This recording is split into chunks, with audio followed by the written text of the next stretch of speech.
हाँ दोस्तों आज हम अपने विचारों की शुरुआत एक बहुत ही सूफी शायरी के साथ करते हैं। एक सूफी संत उस परवरदिगार में, उस खुदा में, उस अल्लाह में, उस गॉड में, अपने मुर्शिद में क्या विश्वास और बिलीव रखता है दोस्तों। तो वो कहते हैं अपने मुर्शिद के लिए कि उसके सामने बैठना ही मेरी इबादत है। दोस्तों जो सूफी संत होते हैं वो उनकी साधना में दोस्तों केवल अपने मुर्शिद से, अपने गुरु से अथार प्रेम करना ही उनकी सच्ची इबादत, उनकी भजन इबादत, उतनी साधना सब दोस्तों अपने गुरु से अथाह प्रेम करना ही उनकी इबादत कहलाती है। दोस्तों जो प्रेम में संपूर्ण मिट चुका है दोस्तों, जिसने प्रेम में अपना अस्तित्व खो दिया है दोस्तों, वही सच्चे सूफी संत होते हैं। और मित्रों सूफी का मतलब दोस्तों मुसलमानों से नहीं होता कि सूफी मुस्लिम ही होते हैं। जो साधक प्रेम में मिट चुका है उस ईश्वर के लिए, उस परमात्मा के लिए संपूर्ण न्यौछावर हो चुका है, संपूर्ण समर्पण जिसका ईश्वर के प्रति है, जो ईश्वर को अपने आप को मिटा चुका है ईश्वर की भक्ति में, वो ही सूफी है। तो शाह बुल्ले शाह कहते हैं अपने गुरु के विरह वेदना में जब वो तड़प रहे थे तब उन्होंने एक गीत लिखा था। तो गीत के वचन थे, तेरा इश्क नचाया ताता थैया, मतलब तेरे प्रेम में मैं क्या से क्या हो गया और तेरे प्रेम ने मुझे कहाँ कहाँ भटकाया, कहाँ कहाँ ना पहुँचाया। दोस्तों प्रेम दोस्तों जब होता है ईश्वर से तो ईश्वर भी आपकी परीक्षा लेता है और आपको देखता है कि आपका प्रति ईश्वर के प्रति प्रेम सच्चा है या झूठा है। तभी तो एक भजन के माध्यम से किसी ने क्या खूब कहा है कि एक प्रश्न है बड़ा ही गहरा, जिसको हरि को था लगानी है, तेरी श्रद्धा सोना है या बस सोने का पानी है। ऐसे ही दोस्तों जब हमारी परीक्षा नहीं होगी, जब हमारी साधना को किसी कसौटी पर तराशा नहीं जाएगा, तो कैसे पता पड़ेगा कि हम साधना सत्य मार्ग पर चल रहे हैं या गलत मार्ग पर चल रहे हैं। दोस्तों आज के युग में धार्मिक होना कोई बड़ी बात नहीं है, लेकिन बड़ी बात कोई है तो सद्मार्ग पर चलना है, सत्य के रास्ते पर चलना है। दोस्तों आज के दोस्तों सत्य के रास्ते पर चलना दोस्तों जैसे नामुमकिन ही हो गया है, क्योंकि आप धार्मिक हो सकते हो, आप दान दे सकते हो, मंदिर मस्जिद जा सकते हो, लेकिन सत्य के रास्ते पर चलना उतना ही दुर्लभ है। तो दोस्तों जितने भी गुरुआं संत महापुरुष हुए हैं, तो मैं अपने विचारों से अपने विचार यही रखूँगा दोस्तों कि आप एक दफ़े मंदिर मस्जिद नहीं जाते या भगवान की आराधना नहीं कर पाते तो इसमें कोई बड़ी बात नहीं है, और भगवान आपसे दुखी भी नहीं होंगे ना नाराज़ होंगे। बस आप शर्त है कि आप जो भी काम करते हों पूरी शिद्दत और लगन से करें, मेहनत और ईमानदारी से अपना काम करें। दोस्तों पैसा कमाना मित्रों कोई गलत बात नहीं है, क्योंकि आज के संसार में जब हम ग्रस्त जीवन में हैं, हमारी फैमिली हैं, तो पैसे बिना कुछ भी चलने वाला नहीं। लेकिन मैं हमेशा ये कहता हूँ पैसे कमाना गलत बात नहीं है, लेकिन गलत तरीके से पैसे कमाना ये गलत बात है। दोस्तों आज आप देख रहे होंगे कि किसी भी डिपार्टमेंट में चले जाओ, किसी भी विभाग में चले जाओ, वहाँ ऊपर की सैलरी तुमसे पहले पूछेंगे कि ऊपर की सैलरी कितनी है, मित्रों, तुम्हें सरकारें, गवर्नमेंट जितनी सैलरी देती है दोस्तों, उसमें तुम्हारा भरण पोषण बहुत अच्छे से हो सकता है। क्योंकि दोस्तों, जिसकी इच्छाएं कम हैं दोस्तों, और जिसकी मनोकामनाएं सीमित दायरे में है दोस्तों, वो मेहनत और ईमानदारी पर चल सकता है दोस्तों। जिसकी इच्छाएं अनंत हैं मित्रों, और वो उसके पास पैसे है नहीं, तो वो क्या करेगा? कुछ ना कुछ तो उल्टा सीधा करेगा। इसलिए दोस्तों, जब व्यक्ति के पास, वो कहते हैं जितनी चादर हो उतने ही पैर पसारना चाहिए। जैसे हमारे पास इनकम हो, जैसी इनकम हो, हमें उसी प्रकार से सोचना चाहिए। अगर हमारी इनकम 10,000 रुपये है और हमारी इच्छाएं 20,000 की हैं, मतलब 20,000 खर्चा करना महीने का है मित्रों, तो आप ये सोचिए कि इनकम तो 10,000 है, 20,000 खर्च कर रहे हो, तो आप कुछ ना कुछ अपनी काम में गड़बड़ करेंगे। जहाँ भी आप दफ्तर जाते हो या किसी किराने की दुकान पर काम करते हो या कुछ भी आपका व्यवसाय हो दोस्तों, तो आप कुछ ना कुछ गलत काम करेंगे। क्योंकि आपका जो अर्निंग है, जो सैलरी है, वो 10,000 रुपये है और आप खर्चा 20,000 रुपये कर रहे हैं। इसलिए दोस्तों, कि जितना भी आपको मेहनत और ईमानदारी से मिल रहा है उसमें खुश रहना सीखिए।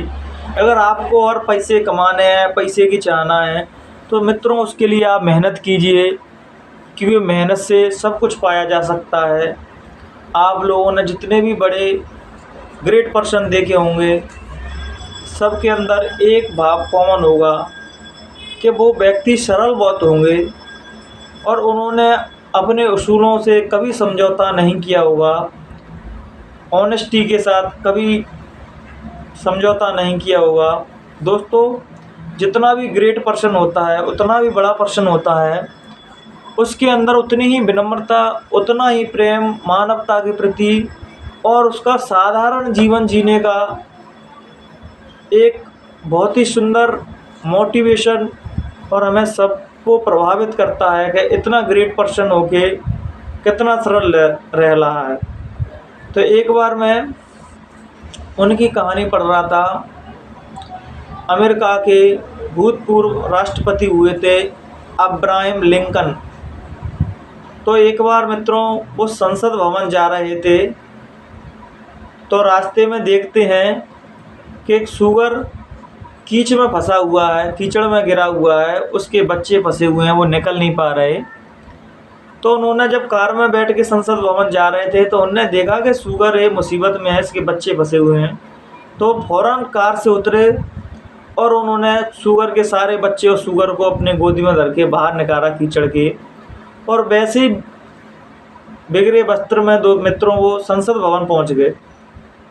तो जब वहाँ उनसे पूछा गया था कि आप ऐसे वस्त्रों में क्यों आ गए, तो उन्होंने बहुत ही सुंदर जवाब दिया। उन्होंने कहा, एक सूअर कीचड़ में फंस गया था, तो उसकी मदद करने के लिए मैं दौड़ा, उसकी मदद करते हुए जो मेरे कपड़े बिगड़ गए, इसलिए मैं ऐसा ही आया। तो मित्रों, हमें इससे जो सीख मिलती है और ये प्रेरणा मिलती है कि इतना बड़ा आदमी, राष्ट्रपति अमेरिका का, और इतना सरल स्वभाव के कीचड़ में फंसे सूअर को नहीं देख पाया। यही छोटी छोटी घटनाएं मित्रों, यही हमारा स्वभाव हमें बहुत ऊपर तक ले जाता है। इसलिए तो हमारे ग्रंथों में कहा गया है कि जो व्यक्ति सरल होता है, सीधा होता है, सच्चा होता है, उसे प्रभु जल्दी मिल जाते हैं। और जो व्यक्ति चतुर होता है, चालाक होता है, उनसे परमात्मा हमेशा दूर रहते हैं। तभी तो क्या खूब कहा है कि चतुराई चौपट करे और ज्ञानी गोटा खाए, भोले भाले भक्त को तुरंत हरि मिल जाए। जो व्यक्ति क्या होता है मित्रों, जो व्यक्ति सरल रहते हैं, उनको जैसे कोई समझा दे वैसे वो मान जाते हैं। और खोपड़ी वाला स्वभाव, जो इसके अंदर खोपड़ी जाना है, बुद्धि जाना है मित्रों, वो तर्क वितर्क ज़्यादा करता है। और तर्क वितर्कों में ही हम परमात्मा से दूर हो जाते हैं। तर्क करना दोस्तों कोई भी गलत बात नहीं, लेकिन आप ये देखिए कि तर्क आप किस उद्देश्य के साथ कर रहे हैं। एक व्यक्ति जिज्ञासु होता है मित्रों, कि परमात्मा को जानना है और तर्क कर रहा है वो जानने की खातिर। तो मैं समझता हूँ कि तर्क करना कोई गलत बात नहीं। एक व्यक्ति के परमात्मा को ना मानता है, ना वो जानना चाहता है और ना बाकी जानने की कोई इच्छा है, वो केवल दूसरों को नीचा गिराने के लिए तर्क वितर्क करता है। तो वो व्यक्ति ना तो परमात्मा को जानता, ना किसी को जानता। उसका उद्देश्य तो यही है कि अपने तर्कों से, अपने सो कॉल्ड नॉलेज से वो दूसरों को नीचे गिराने का उसका उद्देश्य रहता है दोस्तों। तो आप जिज्ञासु किस प्रकार के हैं, ये आप पर डिपेंड करता है मित्रों। अगर आपके अंदर परमात्मा की सच्ची खोज है या आप स्पिरिचुअल दुनिया के बारे में जानना चाहते हैं, ध्यान करना चाहते हैं, साधना करना चाहते हैं, अगर आपके अंदर वो प्रश्न है और आपके अंदर वो जिज्ञासा है, तो मैं उस चीज़ को गलत नहीं मानता कि वो आपके अंदर प्यास है तो प्रश्न उठना स्वाभाविक है। लेकिन आपके अंदर कोई ना प्यास है ना कोई कुछ है, आप बेफजूल में ही दूसरों से प्रश्न करते हैं, केवल आप अपने आप को बड़ा साबित करने के लिए और दूसरों को नीचा दिखाने के लिए। तो इन चीज़ों से दूर रहें। एक बार ऐसे ही रामकृष्ण परमहंस जी के पास एक तर्क करने एक ज्ञानी व्यक्ति पहुंचा, जिसको वेद पुराणों का बहुत ज़्यादा ज्ञान था।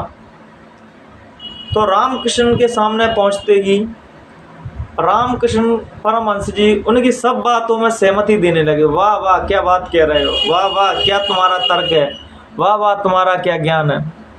और इतना कह के उनके चरण पकड़ लिए कि आप जैसा ज्ञानी, आपके अंदर तो साक्षात परमात्मा झलक रहा है।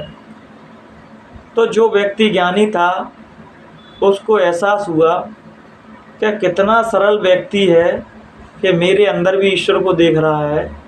इसकी विराटता, इसकी शून्यता, इसकी सरलता जरूर इसने कुछ ना कुछ साधना में पाया है कि इसको तर्कों से हराया नहीं जा सकता। और वो रोने लगा और रामकृष्ण परमहंस जी के चरणों में गिर गया कि मुझे माफ़ कर देना, मैं केवल आपको नीचा दिखाने के लिए और वेद पुराणों का जो मैंने अध्ययन किया था, मैं उस अभिमान में अहंकारी हो गया था। आपकी भोली भाली साधना और सरल स्वभाव को नहीं समझ पाया। हमेशा अक्सर ऐसा आपने देखा होगा मित्रों कि आप कुछ अध्ययन कर लेते हैं, आपको किसी चीज़ की जानकारी हो तो आप अपने आप को बहुत बड़ा ज्ञानी समझने लगते हैं। और जब हम किसी संत महापुरुष से या किसी भक्त से मिलते हैं, उनका स्वभाव मित्रों सीधा साधा सरल रहता है। जब उनसे मिलते हैं तो वहाँ भी अपनी खोपड़ी दौड़ाते हैं, अपने सो कॉल्ड नॉलेज का दावा करते हैं। और इसीलिए हम उसकी करुणा से, उनकी परमात्मा में डूबी साधना से, परमात्मा में अपने आप को मिटा देना, हम ऐसे महापुरुष से वंचित रह जाते हैं मित्रों। हमेशा किसी के पास जाएं तो अपनी जो जानकारियां हैं आपके पास, वेद पुराणों की, किसी भी चीज़ की आपको सदग्रंथों की जानकारियां हैं, तो आप पहले ये देखें कि सामने वाला पर्सन कैसा है।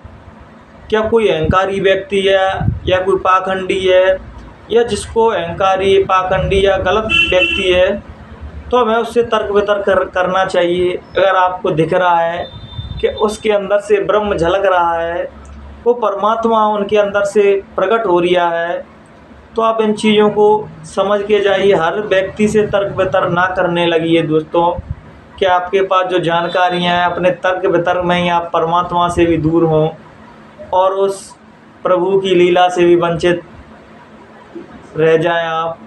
इसलिए आप ये देखिए कि वास्तव में मैं कह रहा हूँ, गलत व्यक्ति है उसके साथ कभी समझौता नहीं करना चाहिए, उसकी बातों से सहमत नहीं होना चाहिए। अगर आपको कोई चीज़ नहीं अच्छी लग रही तो आप उनसे बोलिए, बताइए, लेकिन आप अपना ऐसा स्वभाव ही मत बना लिए केवल तर्क वितर्क करना है और अपने आप को बड़ा करना है। जब स्वभाव बन जाता है मित्रों ऐसा ही, तो क्या होता है कि हम जब किसी के सामने जाते हैं तो हम किसी की सुनना ही नहीं चाहते और ना किसी को समझना चाहते, केवल अपने सो कॉल्ड नॉलेज के अहंकार में हम अपना पूरा जीवन बर्बाद कर देते हैं। इसलिए प्रभु को पाना है मित्रों तो सरल बनिए। सरल आप जितने हो जाओगे उतने प्रभु के निकट आ जाओगे। तभी तो रामायण में बाबा गोस्वामी जी ने क्या बात कही है कि कामी क्रोधी लालची इनसे भक्ति न होए, भक्ति करे कोई सूरमा जात वर्ण कुल खोए। कहने का भाव दोस्तों, जो कामी क्रोधी लालची रहते हैं दोस्तों, ऐसे लोग भजन नहीं कर सकते, साधना नहीं कर सकते। भजन तो दोस्तों वही व्यक्ति करता है जिसकी डोर उस प्रभु से, उस मालिक से सच्ची लगी है, जो किसी के तर्क वितर्कों में नहीं फंसता, जो किसी विवादों में नहीं फंसता। आज आप देख रहे होंगे दोस्तों, ज्ञान के नाम पर मैं तो देखता हूँ एक दूसरे को नीचे गिराने में लगे हुए हैं लोग बाग।